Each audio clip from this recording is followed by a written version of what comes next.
നമസ്കാരം, ഞാൻ ബൈജു നായർ. നമ്മുടെ ചാനലിലേക്ക് സ്വാഗതം.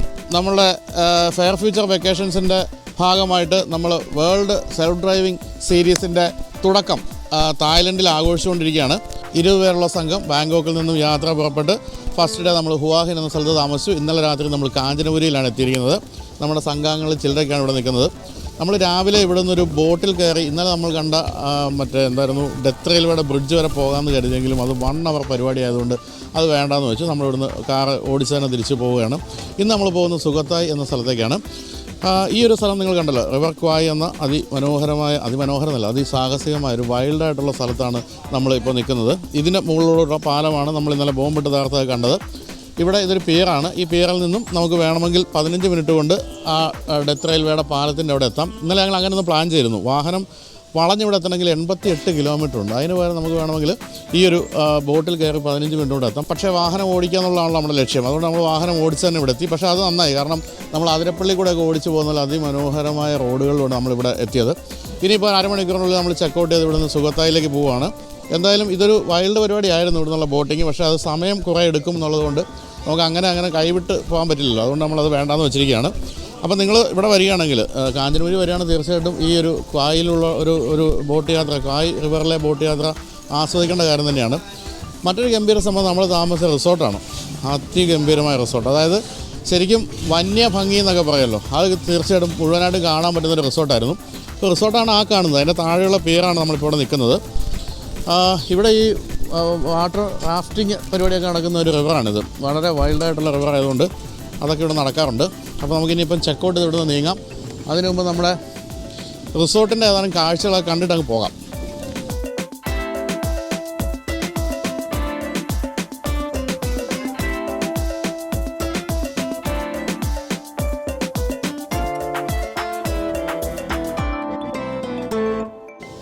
നമ്മളെ റിസോർട്ടിലോട്ട് കയറുമ്പോഴേ നമ്മളൊരുമാതിരി ആക്കുന്ന ഒരു പ്രതിമ കണ്ടോ. എന്താണ് ഇതിൻ്റെ ഭാവം എന്ന് നിങ്ങൾക്ക് മനസ്സിലാകുന്നുണ്ടോ? അപ്പോൾ പിന്നെന്താ, എൻ്റെ കൂടെ ഫോട്ടോ എടുക്കാം. നമ്മുടെ ഫാനാ, പയ്യനാണ്, കൊച്ചു പയ്യനാണ് കേട്ടോ, കല്യാണം കഴിക്കാത്ത പയ്യനാണ്. നമ്മുടെ കൂടെയുള്ള 2-3 ചെറുപ്പക്കാരുള്ള ഒരാളാണ്. അപ്പോൾ നല്ല ഗംഭീര ആംബിയൻസ് കണ്ടില്ലേ, നല്ല രസമാണ്. ഇന്നലെ രാത്രിയിൽ ഇവിടെ നേരത്തെ ഉറങ്ങാതിരുന്നവർ പറയുന്ന 19 ഡിഗ്രി ആയിരുന്നു. ഞാനൊക്കെ നേരത്തെ കിടന്ന് ഉറങ്ങിയതുകൊണ്ട് 19 ഡിഗ്രി അനുഭവിക്കാൻ കഴിയില്ല. എന്തായാലും 2 പൂളൊക്കെ ഉണ്ട്. നല്ല മലയുടെ നടുക്കുള്ളൊരു ഗംഭീരമായ സ്ഥലം.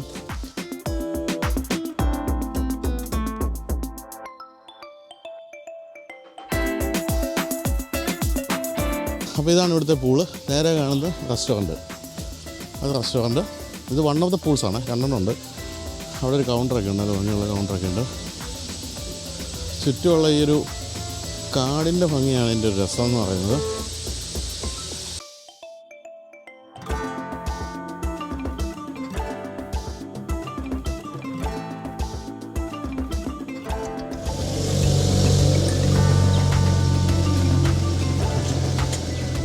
അപ്പോൾ നമ്മൾ പെട്ടികളൊക്കെ കയറ്റിയാണ് നമ്മൾ പുറപ്പെടാനുള്ള പരിപാടിയിലാണ്. നല്ല വെയിറ്റാണ്. അത് നടുവുള്ളവരെടുക്കും, ഇത് നടുവില്ലാത്തവരെടുക്കും.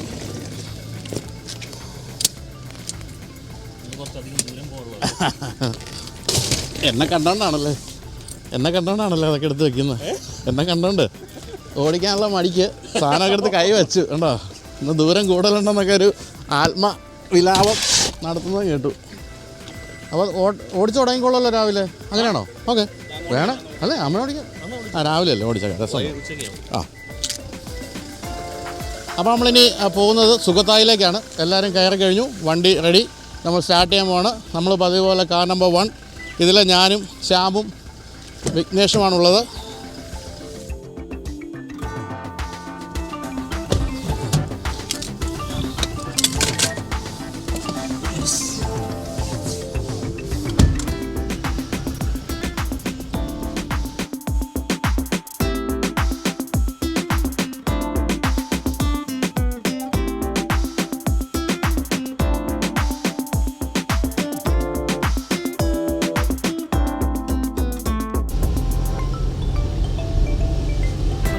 നമ്മുടെ നാട്ടിലെ പോലെ തന്നെ റബ്ബർ തോട്ടം, അതേപോലെ ടാപ്പിങ്ങിൻ്റെ വെട്ടി വന്നിരിക്കുന്ന വഴിയും മറ്റേ എന്താ പറയുക പാല് ശേഖരിക്കുന്ന പാത്രം അടക്കം ഒരേപോലെ ഉണ്ട്. അല്ല, റബ്ബർ എന്തായാലും നമ്മുടെ നാട്ടിലെ സ്വന്തം അല്ലല്ലോ, ഇവിടുന്നാണെന്ന് അറിഞ്ഞൂടാ, എവിടുന്നോ വന്നു. അതുപോലെ തന്നെ നമ്മൾ കപ്പത്തോട്ടങ്ങൾ കണ്ടു ഇഷ്ടംപോലെ ടപ്പിയോക്ക. അപ്പോൾ ഞാൻ പണ്ട് വിയറ്റ്നാമിൽ പോയപ്പോൾ അവിടുത്തെ നമ്മുടെ ഗൈഡ് പറഞ്ഞു ഇവിടെ എത്നിക് ഫുഡ് ഇത് കപ്പയല്ലേ? അതെ, കപ്പ, വാഴ എല്ലാം ഉണ്ട് കേട്ടോ. ഇനി ഇത് കട്ടപ്പനയിലായിട്ടാണോ നമ്മൾ എത്തിപ്പെട്ടിരിക്കുന്നതെന്നൊരു സംശയം. അപ്പം ഞാനിങ്ങനെ വിയറ്റ്നാമിൽ ആദ്യം പോയപ്പോൾ എൻ്റെ അടുത്ത് ഗൈഡ് പറഞ്ഞു ഇവിടുത്തെ എത്നിക് ഫുഡ് കഴിക്കാൻ താല്പര്യമുണ്ട്. ഞാൻ തീർച്ചയായിട്ടും ഉണ്ടെന്ന് പറഞ്ഞു. അപ്പോൾ $50 എന്ന് പറഞ്ഞു. വെച്ചാൽ എത്ര രൂപയായി? 5000 രൂപയില്ലേ? അപ്പോൾ ഞാൻ വിചാരിച്ച ഗംഭീര സംഭവങ്ങളായിരിക്കും എന്ന് വിചാരിച്ചു. അവരങ്ങനെ നമ്മളെ വണ്ടി കയറ്റി ഒരു കാടിനകത്തേക്ക് കൊണ്ടുപോയി ഒരു മുളയൊക്കെ വെച്ച് കെട്ടി ഒരു വീടിനകത്ത് ഇരുത്തി. അപ്പോൾ കുറേ ഫോറിനേഴ്സ് സായിപ്പന്മാരൊക്കെ വന്നിട്ടുണ്ട്, എല്ലാവരും ഇരിക്കുകയാണ്. അങ്ങനെ ഇരിക്കുമ്പോൾ ആദ്യം ഒരു വാഴയില പോലത്തെ ഒരു ഇല കൊണ്ടുവന്നിട്ടു. അപ്പോൾ നമ്മൾ എത്നിക് ഫുഡായിട്ട് കാത്തിരിക്കുകയാണ്. കുറച്ച് കഴിഞ്ഞപ്പോഴത്തേക്കും സാധനങ്ങളായിട്ട് ആൾക്കാർ വരുന്നു. അപ്പോൾ ഒന്നിൽ ഞാൻ നോക്കുമ്പം നല്ല കപ്പ പുഴുങ്ങിയത്, അത് കൊണ്ടുവന്ന് 2 കപ്പ പുഴുങ്ങിയത് നമുക്ക് ഇട്ട് തന്നു. അപ്പോൾ വെച്ച് ഇനി എന്തെങ്കിലും കാണും എന്ന് വിചാരിച്ചിരിക്കുമ്പോഴത്തേക്കും അതാ മുളക് ചമ്മന്തി, നല്ല പച്ചമുളക് ചമ്മന്തിയും നല്ലപോലെ എണ്ണ ചാലിച്ച് അത് ഒഴിച്ച് തരുന്നു. കഴിച്ചു എന്ന് പറഞ്ഞു. അതാണ് എത്നിക് ഫുഡ്. അപ്പോൾ ഞാനവിടെ പറഞ്ഞു ഞങ്ങൾ ദിവസം വീട്ടിൽ കോട്ടയത്ത് കഴിക്കുന്ന സാധനം എൻ്റെ പൊന്നു പോനെ എന്ന് പറഞ്ഞു. ഇതേപോലെ ഒരു അവധം പിന്നെ പറ്റി എപ്പോഴാണ് ടാൻസാനിയയിൽ പോയപ്പം ടാൻസാനിയയിൽ അവർ ഫാം ലാൻഡ് കാണിക്കാൻ കൊണ്ടുപോകും. ഇതേപോലെ $25 ഏതാണ്ട. അപ്പോൾ നമ്മളവിടെ പോയി ചെന്നപ്പോൾ എന്താ സംഭവം, നമ്മുടെ നാട്ടിലൊരു പറമ്പിൽ കയറുന്ന പോലെ കപ്പ, വാഴ, തേക്ക് ഇതേ സാധനങ്ങളെല്ലാം ഓരോന്ന് കാണിച്ച് വിശദീകരിക്കുക. അപ്പോൾ ഞങ്ങൾ പറഞ്ഞതിൻ്റെ പൊന്നേട്ടെ ഇതൊക്കെ തന്നെ ഞങ്ങളുടെ വീട്ടിൽ അവിടെയുള്ള വിശദീകരിക്കൊന്നും വേണ്ടെന്ന് പറഞ്ഞു. അങ്ങനെ കുറച്ച് പൈസ അങ്ങനെ പോയിട്ടുണ്ട് ആ കാലത്ത്. അതുകൊണ്ട് നമ്മളിപ്പോൾ എത്നിക് ഫുഡ് അങ്ങനെ പിടിക്കാറില്ല.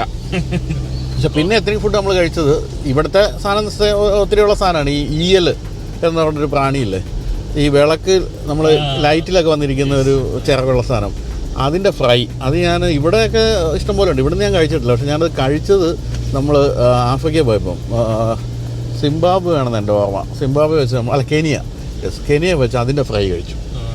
അതിൻ്റെ ചിറക് കളഞ്ഞിട്ട് ആ കുഞ്ഞു കുഞ്ഞു സാധനങ്ങൾ ഇങ്ങനെ കിടക്കും. പ്രോട്ടീൻ റിച്ച് ആണ്, പക്ഷെ ഒരു ടേസ്റ്റും ഇല്ല. എന്തോ സാധനം ഇങ്ങനെ കരുമുറ കടിക്കുന്ന പോലെ തോന്നി. പിന്നെ ചീങ്കണ്ണി കഴിച്ചു, പിന്നെ കഴുത, കുതിര. അല്ല ഇതൊക്കെ നമ്മൾ കസാക്കിലൊക്കെ പോകുമ്പോഴേ അതവിടുത്തെ ഒരു മെയിൻ ഫുഡാണ്. അതൊക്കെ എന്താ ബീഫ് പോലെ ഉള്ളൂ. പക്ഷെ പിന്നെ നമ്മൾ കരഞ്ഞു പോയ സീൻ എന്താണെന്ന് വെച്ചാൽ റെയിൻഡിയർ മീറ്റ്. അത് മറ്റേ മുർമാൻസ്കി പോയപ്പം, നോർത്ത് പോളിൽ പോയപ്പം, അപ്പോൾ ഇവിടുന്ന് പോകുമ്പോഴേ എല്ലാവരും റെയിൻഡിയർ മീറ്റ് കഴിക്കണം അടിപൊളി എന്നൊക്കെ പറഞ്ഞ് പോയതാണ്. അവിടെ ചെന്ന് ഫസ്റ്റ് റെയിൻഡിയർ മീറ്റ് ഇതാന്നൊക്കെ പറഞ്ഞ് വാങ്ങിച്ച് വായിലോട്ട് വെച്ചപ്പോൾ ഉണ്ടല്ലോ എല്ലാവരും തുപ്പിക്കളഞ്ഞു. കാരണം അതിന് വല്ലാത്തൊരു ഒരു മണവും ഭയങ്കര. ഇപ്പോഴെങ്ങനെ ചോദിച്ചല്ലോ. അപ്പോൾ അത് ഒരു തരത്തിലും കഴിക്കാൻ വയ്യ. വല്ലാത്ത കട്ടിയാണ്, അതുപോലെ വല്ലാത്തൊരു ടേസ്റ്റും. എല്ലാവരും കളഞ്ഞു. അതുപോലെ റെയിൻഡിയർ മീറ്റിൻ്റെ പരിപാടി അവസാനിച്ചു.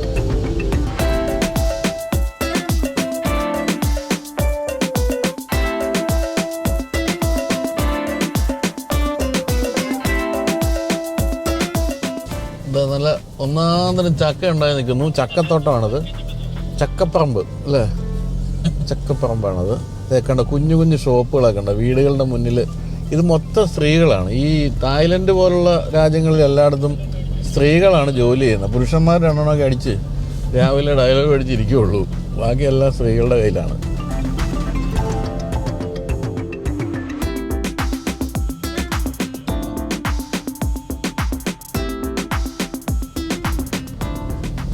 നമ്മൾ ഇന്നലെ കടന്നു വന്ന പാലത്തിലൂടെ തിരിച്ചു പോവാണ്. റിവർ ക്വായുടെ മുകളിൽ കൂടെയുള്ള പാലം.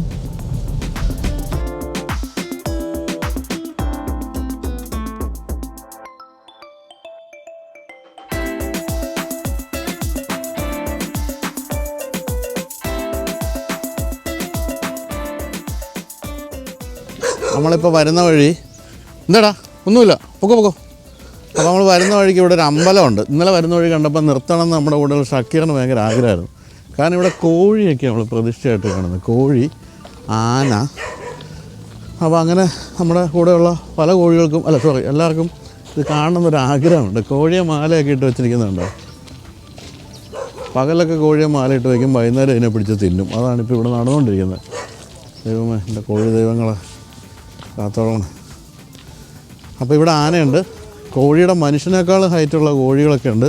ഇത് കോഴി ഏതാ നമ്മളേതാ തിരിച്ചറിയാലോ പടത്തിൽ നിന്ന്, അത്രയ്ക്ക് ഹൈറ്റുണ്ട് അല്ലേ. ഞാനേതാ കോഴി ഏതാ എന്നൊരു സംശയം വരും ഇവിടെ വന്നു കഴിഞ്ഞാൽ. പക്ഷേ ഇവിടെ അകത്തിരിക്കുന്ന രാജാവാണ് കേട്ടോ ഇത്. ഇത് ബുദ്ധൻ്റെ അല്ല, രാജാവാണ് സംഭവം.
ഇവിടെ നമ്മളൊരു പിറ്റ് സ്റ്റോപ്പ് എടുത്ത് എന്താണെന്ന് പറയുന്നത് മാംഗോ സ്റ്റിക്കി റൈസാണ് ഇതിൻ്റെ അകത്ത് ഉള്ളത്. അതുവരെ പൊട്ടിക്കുന്നുണ്ട് അവിടെ, പൊട്ടിച്ചതിന് തരുന്നുണ്ട്. അത് തുറന്ന് കാണിച്ചേ എന്താണ് ഇതിൻ്റെ അകത്തുള്ളതെന്ന്.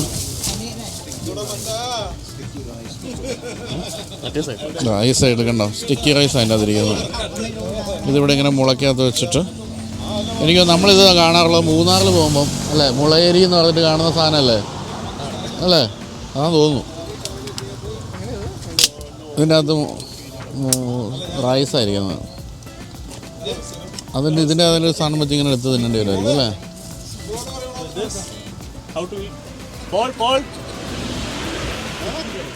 How to eat? You eat the stick like with the coconut milk. You only open it up. നമ്മുടെ പുട്ടുണ്ടല്ലോ, പുട്ട് അതന്നെ, വേറെ ഒന്നുമില്ല. പുട്ടിന്റെ വേറെ സംഭവം. അപ്പോൾ മുട്ടക്കറി വേണമല്ലോ. Open. എങ്ങനെയുണ്ട് പിള്ളേരൊക്കെ സുഖമായിട്ടിരിക്കുന്നോ? Open up. ഒരു ഗൃഹനാഥനാണ് കിടക്കുന്നത്. Okay. How to eat?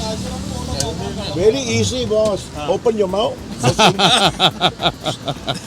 അത് വായിക്കാതെ അടിച്ചങ്ങനെ വരും അല്ലേ. ഒരു ക്യാബറ്റ് വെച്ച് വിട്ടായിരുന്നു. Shakir. ഇതിങ്ങനെ അങ്ങ് പോരും. Okay. Then. Okay. 1, 2. Okay. Alright. ഇതുണ്ടോ, ഇതാണ് mango sticky No rice. problem. അപ്പം ഞാനിപ്പോൾ ഈ യാത്രക്കിടയിൽ ഇപ്പം വിഘ്നേഷ്, നമ്മുടെ കൂടെ വിഘ്നേഷാണ്. അത് വിഘ്നേഷ് തായ്ലൻഡ് വന്നിട്ടുള്ള ആളാണ്. പക്ഷേ വിഘ്നേഷ് പറയായിരുന്നു നമ്മളിപ്പോൾ ഈ 3 ദിവസം തായ്ലൻഡിൻ്റെ അധികമൊന്നും ആൾക്കാർ സ്ഥിരമായി സഞ്ചരിക്കാത്ത സ്ഥലങ്ങളിലൂടെ സഞ്ചരിച്ചപ്പോൾ പറയായിരുന്നു ഇതാണ് ശരിക്കും യഥാർത്ഥ തായ്ലൻഡെന്നും. ഞാനിത് പലതവണ എൻ്റെ പല പുസ്തകങ്ങളിലും അല്ലാതൊക്കെ ഞാൻ പറയുന്നൊരു കാര്യമാണ്. നമ്മളെപ്പോഴും തായ്ലൻഡ് എന്ന് പറയുമ്പോൾ ബാങ്കോക്ക് പട്ടായ കൊണ്ട് അവസാനിക്കുകയാണ് പലരുടെ യാത്രകൾ. പക്ഷേ ലോകത്തിലെ ഏറ്റവും സുന്ദരമായൊരു രാജ്യമാണ് തായ്ലൻഡ്. അതായത് സഞ്ചാരികൾക്ക് ഏറ്റവും പറ്റിയൊരു രാജ്യമാണ്. നമ്മൾ ഓരോ സ്ഥലങ്ങളിൽ ചെല്ലുമ്പോൾ അവിടുത്തെ കൾച്ചറായാലും പ്രകൃതി ഭംഗിയായാലും എല്ലാം മാറിക്കൊണ്ടിരിക്കുന്നു. അതുപോലെ റോഡുകൾ നമ്മളിപ്പോൾ എനിക്ക് തോന്നുന്നു 1000 കിലോമീറ്ററിൽ ഇപ്പോൾ ഓടിക്കാണും. ഒരു ചെറിയ വഴികൾ പോലും മനോഹരമായി മെയിൻറ്റെയിൻ ചെയ്തിട്ടുണ്ട്. അപ്പോൾ അതുകൊണ്ട് തന്നെ നമ്മൾ ഈ യാത്ര വരുമ്പോൾ, തായ്ലൻഡ് യാത്ര വരുമ്പോൾ ബാങ്കോക്ക് പട്ടയം കൊണ്ട് അവസാനിപ്പിക്കരുത്. കാഞ്ചനപുരി ആയാലും അതുപോലെ നമ്മളിപ്പോൾ കടന്നു വന്ന ഹുവാഹിന്, ഇനി പോകാൻ പോകുന്ന ചിയാങ് മായ്, ചിയാങ് റായ്, അങ്ങനെ കുറേ സ്ഥലം, സുഖോത്തായി, എല്ലാ സ്ഥലങ്ങളും മനോഹരമാണ്. അതുപോലെ കേരളത്തിന് സമാനമായിട്ട് നമുക്കിവിടെ ഹിൽ സ്റ്റേഷൻസ്, കടൽ, കായൽ ഇല്ലാത്ത കാര്യങ്ങളൊന്നുമില്ല. പിന്നെ വളരെ വെൽക്കമിങ് ആയിട്ടുള്ള ജനതയുമാണ്. അപ്പോൾ തായ്ലൻഡ് എന്ന് പറഞ്ഞാൽ ഉടനെ സെക്സ് ടൂറിസം എന്ന് പറഞ്ഞ് തള്ളരുത്. അതൊക്കെ വളരെ കുറച്ച് സ്ഥലങ്ങളിൽ മാത്രമേ ഉള്ളൂ. ബാക്കി എല്ലാവർക്കും ഇഷ്ടപ്പെടുന്ന ഇഷ്ടംപോലെ സ്ഥലങ്ങളുള്ള ഒരു ഒന്നാം തരം ടൂറിസ്റ്റ് ഡെസ്റ്റിനേഷനാണ് തായ്ലൻഡ്. അപ്പോൾ എല്ലാവരും മുളയരി കഴിക്കുകയാണ്. മുളയരിയല്ലല്ലോ, മാംഗോ സ്റ്റിക്കി റൈസ് കഴിച്ച് കഴിഞ്ഞാൽ ഉടനെ നമുക്ക് പുറപ്പെടാൻ തോന്നുന്നു.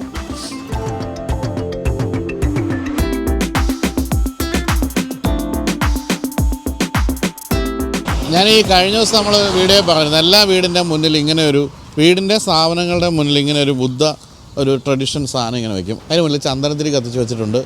പിന്നെ എന്തെങ്കിലും നിവേദ്യങ്ങൾ, വെള്ളമൊക്കെ വെച്ചിരിക്കുന്നുണ്ടോ. ഏറ്റവും രസമുള്ള കാര്യം, പലപ്പോഴും കൊക്കക്കോളയും അതുപോലെ തന്നെ ചിക്കൻ കാലൊക്കെ ഇവരിങ്ങനെ നിവേദ്യമായിട്ട് വെക്കുന്നതാണ് പല സ്ഥലങ്ങളിലും.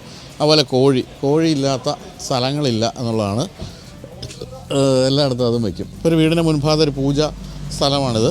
അതുപോലെ തന്നെയാണ് ഈ വീടുകളുടെ മുന്നിലൊക്കെയാണ് ഇത്തരം ചെറിയ ഷോപ്പുകളൊക്കെ ഉള്ളത്. അപ്പോൾ അതായത് കുടുംബിനികൾക്ക് വെളിയിലൊന്നും പോകാതെ ചെറിയ കച്ചവടമൊക്കെ നടത്തി അത്യാവശ്യം വേണ്ട പൈസയൊക്കെ ഉണ്ടാക്കി ജീവിക്കാൻ പറ്റും.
What is this?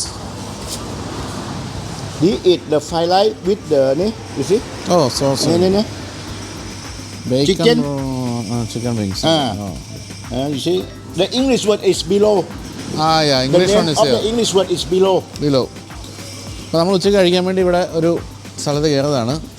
അപ്പോൾ ഇവിടെ Okay, our gentleman now order the fried rice with fried rice. ഞാനപ്പോൾ പതിവ് പോലെ sea food fried rice order ചെയ്തു.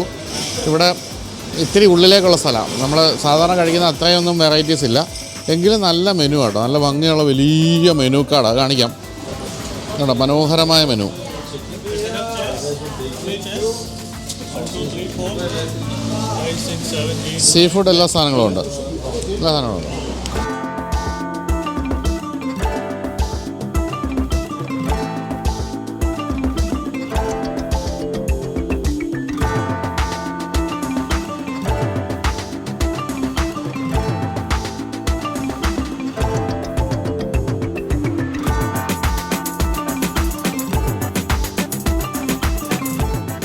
നമ്മൾ ബീഫിൻ്റെ സ്റ്റേക്കും അതുപോലെ തന്നെ പോർക്കിൻ്റെ സ്റ്റേക്കൊക്കെ പറഞ്ഞു, അതൊക്കെയാണ് ഇപ്പോൾ ഉണ്ടായിക്കൊണ്ടിരിക്കുന്നത്. അതിൻ്റെ കൂടെ ഫ്രഞ്ച് ഫ്രൈസും റെഡി ആയിക്കൊണ്ടിരിക്കുന്നു. ഇതൊരു ചെറിയ കിച്ചണാണ് കേട്ടോ, ഇതിനകത്താണ് മെയിൻ കിച്ചൺ. കെമ്പിക്കാം എന്ത് നീറ്റാണെന്നറിയാം അടുക്കള. വാ, ഒരു ചെറിയ സ്ഥലത്തെ ഒരു ചെറിയ ഹോട്ടലിൻ്റെ അടുക്കളയാണ്, പക്ഷെ എന്ത് രസമാണെന്നറിയോ. നമ്മൾ മാരകമായ നമ്മൾ മാരകമായ വലിയ ഓർഡറാണല്ലോ പറഞ്ഞത്, 20 പേര്. അപ്പോൾ എല്ലാം റെഡി ആയിക്കൊണ്ടിരിക്കുകയാണ്.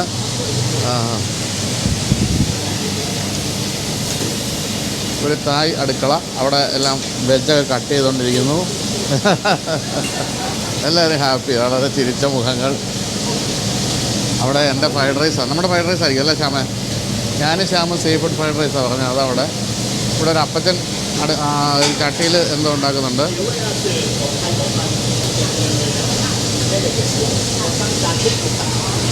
അത് ഇതിൽ പല ഫുഡിൻ്റെയും കൂടെ ബുൾസായി അല്ലെങ്കിൽ സണ്ണി സൈഡ് അപ്പുണ്ട്, അതാണ് അദ്ദേഹം ഉണ്ടാക്കുന്നത്.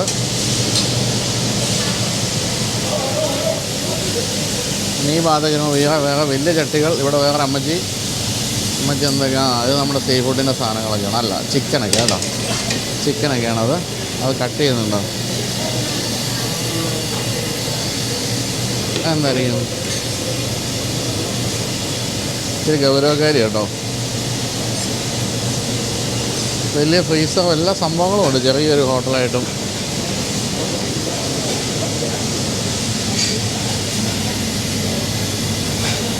ഇവിടെയൊക്കെ പലതരം സോസുകൾ സാധനങ്ങളൊക്കെയാണ്. സോസ് അവിടെ ആ മൂല കാണുന്നുണ്ട്. ഇവരെല്ലാ സാധനങ്ങളും പുഴുങ്ങുന്ന സാധനമാണ് ആ കാണുന്നത്. അതിലാണ് പുഴുങ്ങൽ നടക്കുന്നത്. ഈ പുഴുങ്ങൽ കഴിഞ്ഞിട്ടാണ് ഇതെല്ലാം ഫ്രൈ ചെയ്യുന്നതാണ് എനിക്ക് മനസ്സിലായത്. ഒരു വലിയ കുക്കറെന്ന് പറയാം ഇപ്പോൾ അല്ലേ. അപ്പോൾ ഇവിടെ എല്ലാം നമുക്ക് ഫ്രൈഡ് റൈസൊക്കെ എടുക്കാനുള്ള എല്ലാം സെറ്റാക്കി വെച്ചിട്ടുണ്ട്. ബുൾസായി ഇവിടെ ചോറും എനിക്ക് തോന്നുന്നത് പോർക്കാന്ന് തോന്നുന്നു, എല്ലാം സെറ്റായിട്ടുണ്ട്. ഇവിടെയും ഇതെല്ലാം ഇങ്ങനെ കുറച്ച് ഇലകളൊക്കെ എപ്പോഴും എല്ലാം അതിൻ്റെ സൈഡ് വയ്ക്കും. നല്ല സുന്ദരിയായൊരു പെൺകുട്ടി കണ്ടോ, അവളുടെ വീടാണെന്ന് തോന്നിയത്. അവരെ അമ്മയും മക്കളും കൂടെ നടത്തുന്ന ഒരു പ്രസ്ഥാനമാണ്.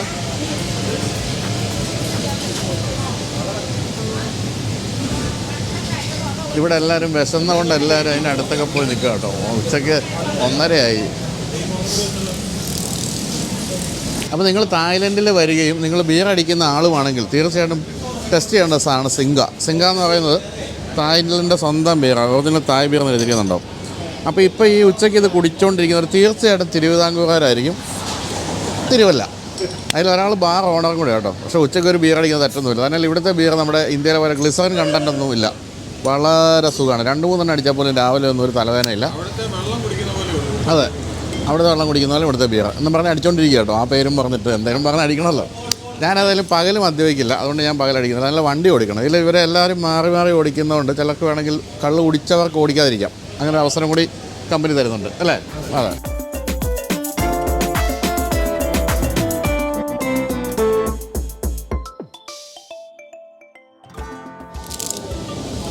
അപ്പോൾ ഇത് പോർക്ക് സ്റ്റേക്കാണ്. നമുക്കൊരു പീസ് കഴിച്ചു നോക്കട്ടെ. ഞാൻ ഓർഡർ ചെയ്തതല്ല, നമുക്ക് ഫ്രീ ആയിട്ട് തന്നതാണ്. അതെ, കാശ് കൊടുത്താൽ മതി, ഫ്രീ ആയിട്ടുള്ള സാധനമാണ്. ഇതെടുത്തിട്ട് ഈ ഒരു കുറച്ചും എരിവ് വേണം അല്ലേ ശരിയാവുള്ളൂ.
ഇത് കണ്ടോ, നമ്മുടെ ഈ രണ്ട് സൈഡിൽ നിൽക്കുന്ന പവർ ലൈനുകൾ കണ്ടോ.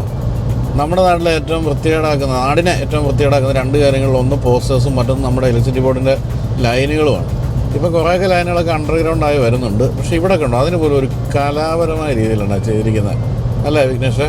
നമ്മളിപ്പോൾ ഏകദേശം ഇന്ന് രാവിലെ തൊട്ടൊരു 300 കിലോമീറ്റർ ഇറങ്ങി കാണും അല്ലേ? അതെ, അതിൽ എക്സ്പ്രസ് വേ കർവ് എല്ലാം ഈ ഒരു കൺസിസ്റ്റൻ്റ് ആയിട്ട്. അതെ. തന്നെ നമ്മൾ ചെറിയ വഴികൾ കൂടെ വന്നതും നല്ല ഭംഗിയായിട്ടും ഒരു കുഴി പോലും ഒരു സ്ഥലത്തും ഇല്ല. നമ്മളത് ആക്ച്വലി നമ്മളതൊരു സ്ഥലത്ത് റെക്കഗ്നൈസ് ചെയ്തു, ഒരു കുഴിയാണ്. അപ്പോൾ അതെ, ഒറ്റ കുഴിയുണ്ട്. അതെ, ശരിയാ. നമ്മുടെ നാട്ടിലെ കുഴി ഇല്ലാത്ത സ്ഥലം കണ്ടുപിടിക്കാനായിരിക്കും ബുദ്ധിമുട്ട്. എന്നിട്ട് നമ്മളെന്തെങ്കിലും പറഞ്ഞാൽ പറയും നമ്മൾ മറ്റേ മന്ത്രിയെ കുറ്റം പറഞ്ഞു, അത് കുറ്റം പറയും. പക്ഷെ നമ്മളിതൊക്കെ പറയുന്നത് ഈ ലോകത്ത് നമ്മൾ പല സ്ഥലത്ത് സഞ്ചരിക്കുന്നതുകൊണ്ടാണ് അങ്ങനെ പറയേണ്ടി വരുന്നത്. എനിക്ക് തോന്നുന്നത് നമ്മൾ ഇത്തരത്തിലുള്ള ഈ ഡ്രൈവിംഗ് ഡെസ്റ്റിനേഷൻസ് കൊടുക്കുന്നത് കൊണ്ടുള്ള മറ്റൊരു ഗുണം അതാ. കുറേ പേരെങ്കിലും വെളി വണ്ടി ഓടിച്ചിട്ടില്ലാത്ത കുറേ പേരെങ്കിലും എങ്ങനെയാണ് ശരിക്കും ഡ്രൈവിംഗ് നല്ല രീതിയിൽ ചെയ്യേണ്ടതെന്നും അല്ലേ? അതുപോലെ തന്നെ നമ്മളൊരു ബസ്സിലൊക്കെ ഇരുന്ന് സഞ്ചരിക്കുന്ന പോലെയല്ല, നമ്മൾ പല സ്ഥലത്ത് നിർത്തുന്നു, പല കൾച്ചറുമായിട്ട് നമ്മൾ ഇടപെടുന്നു, പിന്നെ റോഡുകളുടെ നിലവാരം മനസ്സിലാക്കുന്നു, ട്രാഫിക് സൈനുകൾ മനസ്സിലാക്കുന്നു. എനിക്ക് ഒരു കാര്യം ഉറപ്പാണ്, നമ്മുടെ കൂടെ വന്ന് 20 പേരും ഇനി കേരളത്തിൽ തിരിച്ചു തന്നാൽ വളരെ നല്ല രീതിയിലായിരിക്കും ഓടിക്കാൻ പോകുന്നത്. ഒരിക്കലും അല്ലേ? 100% അതിൻ്റെ എന്തെങ്കിലും ദോഷം ഉണ്ടായെങ്കിലേ ഉള്ളൂ. അങ്ങനെ ഓടിച്ചതിൻ്റെ പേരിൽ മര്യാദയ്ക്ക് ഓടിച്ചതിൻ്റെ ഉള്ള ദോഷങ്ങൾ ഉണ്ടാകും എന്നുള്ളത് തീർച്ചയായിട്ടും. നമ്മൾ എത്രത്തോളം ഈ എന്താ പറയുക, വലിയ വിദ്യാഭ്യാസമൊന്നും ഇല്ലാത്ത ആൾക്കാരൊക്കെ ഉള്ള രാജ്യം ഇത്, പക്ഷെ എന്ത് ഭംഗിയായിട്ട് ഓടിക്കുന്നത്. അപ്പോൾ ഇതുപോലുള്ള ഡെസ്റ്റിനേഷൻസ് എനിക്ക് തോന്നുന്നത് ഏഷ്യൻ കൺട്രീസിൽ പലയിടത്തും വളരെ മോശം അവസ്ഥയുണ്ട്. പക്ഷേ തായ്ലൻഡും അങ്ങനെയുള്ള പല രാജ്യങ്ങളിലും പക്ഷേ അതല്ല അവസ്ഥ. അപ്പോൾ നമ്മൾ ഈ ഇത്തരത്തിലുള്ള വേൾഡ് സീരീസ് എന്നാണല്ലോ നമ്മളതിന് പേരിട്ടിരിക്കുന്നത്, സെൽഫ് ഡ്രൈവിംഗ് വേൾഡ് സീരീസ് എന്ന് പറഞ്ഞാൽ ലോകത്തിൻ്റെ ഇപ്പോൾ നമ്മുടെ ഏഷ്യ അല്ലാത്ത രാജ്യങ്ങളിലേക്കും നമ്മുടെ ഈ ഒരു സെൽഫ് ഡ്രൈവിംഗ് പരിപാടി കൊണ്ടുപോകാനാണോ ഉദ്ദേശിക്കുന്നത്? നമ്മൾ ആദ്യമായിട്ട് തുടങ്ങിയപ്പോൾ തായ്ലൻഡ് എന്ന് പറയുന്നത് റിലേറ്റീവ്ലി ഈസിലി നമുക്ക് പെട്ടെന്ന് അഡാപ്റ്റ് ചെയ്യാൻ പറ്റുന്ന ഒരു സ്ഥലമായിരുന്നു. അപ്പോൾ റൈറ്റ് ഹാൻഡ് ഡ്രൈവ് മാത്രമല്ല. യെസ്, കാർ വൺ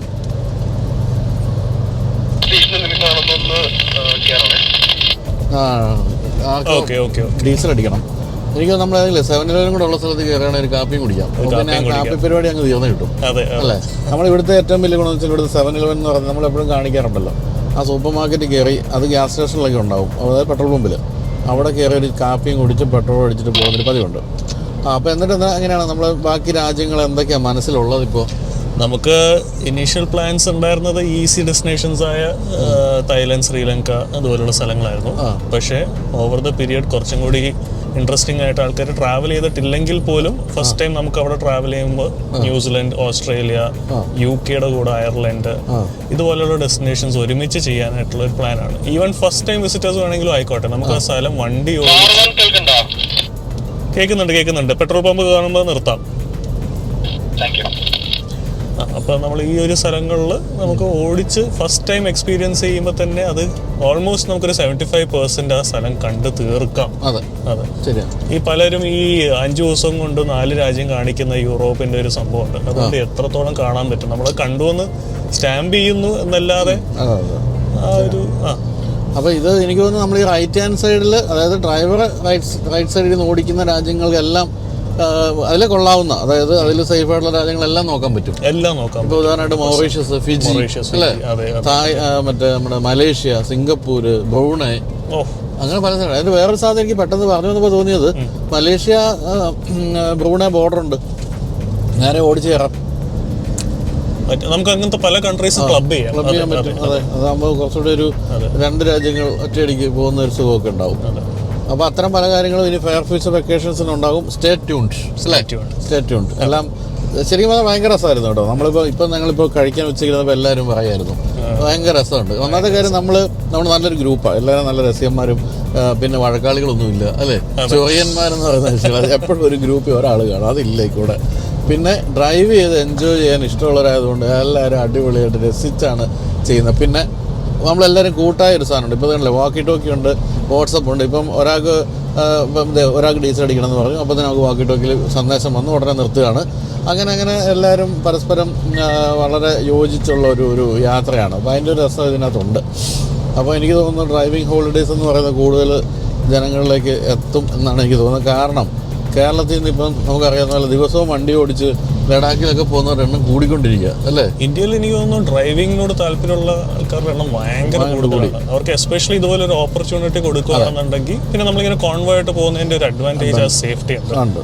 വേറെ കാര്യം, നമ്മുടെ നാട്ടിൽ ഓടിക്കാൻ ഇഷ്ടമുള്ളവർക്ക് പോലും ഓടിക്കാൻ പറ്റാത്തൊരു സാഹചര്യമുണ്ട്. റോഡിൻ്റെ പ്രശ്നം, ട്രാഫിക്കും. പക്ഷെ എന്താണ് നമ്മൾ ഡ്രൈവ് ചെയ്ത് എൻജോയ് ചെയ്ത് ഡ്രൈവ് ചെയ്യാന്ന് പറയുന്ന സംഭവം നമുക്ക് നമ്മുടെ നാട്ടിൽ പറ്റുകയില്ല.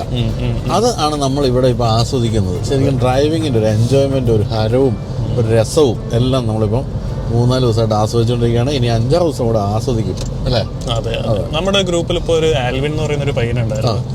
അവൻ്റെ ഫസ്റ്റ് ഇന്റർനാഷണൽ ട്രിപ്പാണ്. അവൻ ഒരു ദിവസം ഓടിച്ചു കഴിഞ്ഞിട്ട് അടുത്ത ദിവസം ചോദിക്കുകയാണ് നമുക്ക് ഓട്ടോ ബാൻ ചെയ്യേണ്ടത്.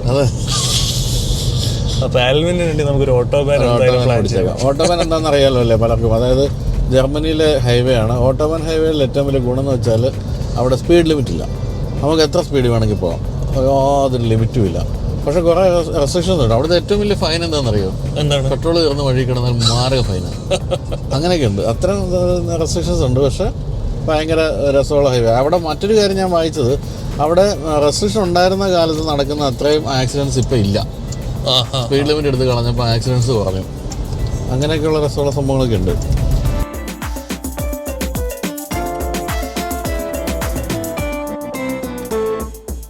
കാർ നമ്പർ 1 സിഗ്നലിലാണ് കിടക്കുക കേട്ടോ. നിങ്ങളുടെ കൂടെ ഇല്ല. അപ്പോൾ എവിടെയെങ്കിലും കാപ്പ് കുടിക്കാനൊക്കെ കയറുകയാണെങ്കിൽ ഒന്ന് വിളിക്കണേ.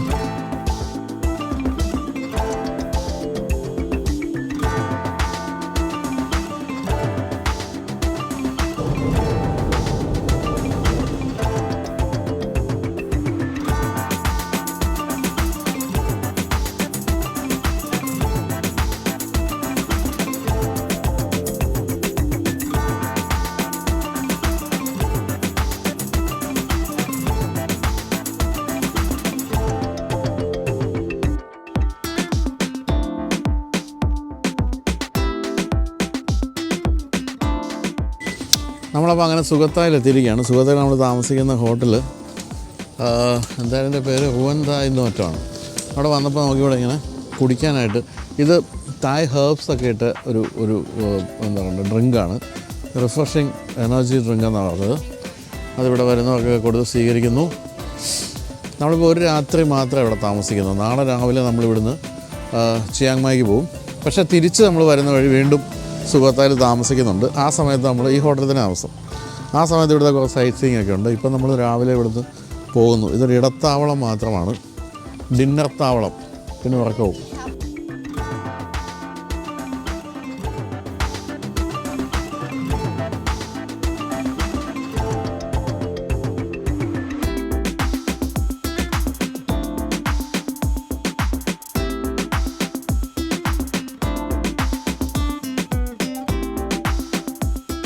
നല്ല രസമുള്ളൊരു ഹോട്ടലാണ് ഇത്. നടുവിൽ സ്വിമ്മിംഗ് പൂൾ ഇത് നേരെ നടുക്കൊരു നടുമുറ്റം പോലെ സ്ഥലത്ത് കുളിക്കുന്നത് ജനത്തിന് മുഴുവൻ കാണാൻ പറ്റും. അങ്ങനെ കുഴപ്പമുണ്ട്. നമ്മുടെ ഇത് ഫസ്റ്റ് ഫ്ലോറിലാണെന്ന് തോന്നുന്നു. അയ്യോ, അമ്മച്ചി അതൊക്കെ പിടിച്ചുകൊണ്ട് കയറും. ശ്യാമിൻ്റെ റൂം താഴെയാകാൻ സാധ്യതയുണ്ട്. 10 ഒക്കെ അല്ലേ. അപ്പോൾ എൻ്റെ റൂം മുകളിൽ ശ്യാമിൻ്റെ താഴെയാണ്. അപ്പോൾ നമുക്കിനി ബാക്കി നാളെ ആക്കാം ബാക്കി കാര്യങ്ങളല്ലേ. ഓക്കെ.